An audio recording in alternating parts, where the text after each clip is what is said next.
Les prévisions de réchauffement de la planète qui nous étaient données il y a quelques années faisaient peur. Certains scientifiques nous annonçaient jusqu'à 4 degrés Celsius. Les prévisions qui sont données aujourd'hui sont beaucoup plus modérées. Je rappelle que par rapport à la majorité précédente qui était gérée par l'extrême gauche et les Verts et les socialistes, bah oui, je sais, moi j'aime bien rappeler que vous êtes des extrémistes. Bilan aussi sur la fracture nationale, Monsieur le Président. Je dois dire qu'en 2022, vous vous êtes rapproché du RN autour de la défense de la République une et indivisible.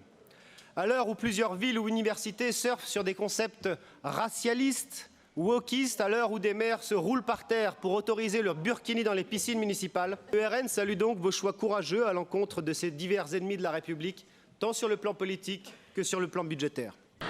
Plus de voitures, plus de diesel, 2025 c'est demain, d'accord ? Donc ça, personne ne l'a vu venir encore, mais c'est un scandale d'État que vous êtes en train d'installer dans les grosses métropoles de notre région, cette zone à faible émission ou cette zone de forte exclusion. Et en plus, donc tranquillement, vous nous dites que vous ne voulez plus de trafic aérien. Mais vous vous rendez compte, en fait, vous êtes en train de dire tranquillement, plus d'avions, plus de bagnoles, tout le monde à vélo. Moi, j'ai regardé Aurillac-Lyon, c'est 8 heures de train. Bah, pardon, et en plus, vous n'avez pas intérêt à le louper parce qu'il n'y en a pas beaucoup. Qui pourrait être tout à fait réalisable, mais à condition d'habiter la Corée du Nord.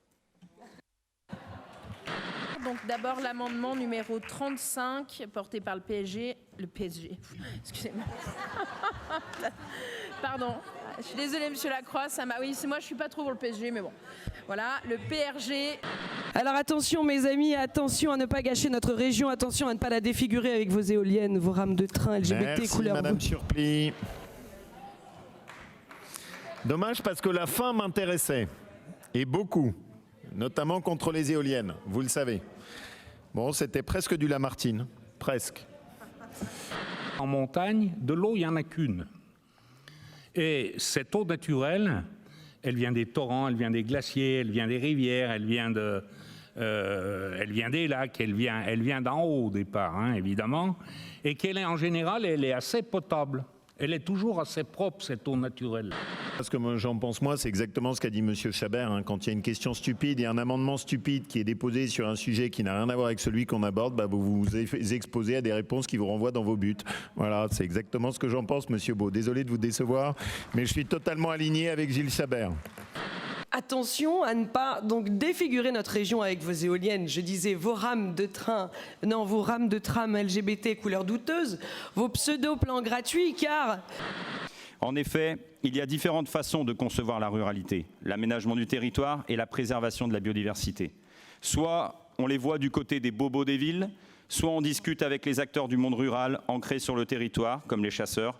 Monsieur le Président, cette convention d'objectifs et de moyens pérennise le partenariat initié par votre majorité et les fédérations de chasse depuis 2016. Nous avons toujours soutenu ce plan. Reconnaître la chasse et les chasseurs, c'est reconnaître une écologie sans idéologie. Une écologie du quotidien, au plus proche de la nature, de la faune et de la flore, qui sont notre patrimoine séculaire. Oui, vous savez, un dimanche sans chasse, c'est comme un dimanche sans pain, c'est comme un dimanche sans messe. Je savais que ça allait vous plaire, ça. Je savais un petit peu fait pour ça. Vous savez qu'il est beaucoup plus dangereux de marcher à Lyon aujourd'hui, en sortant de Saint-Bonaventure ou pas d'ailleurs, avec les voies de tramway, les voies cyclistes, les voies de bus, les voies pour les véhicules, c'est beaucoup plus dangereux que d'aller faire une partie de chasse dans les Monts d'Or, par exemple. Pour autant, c'est un sujet qui est le reflet de ce qu'est notre société.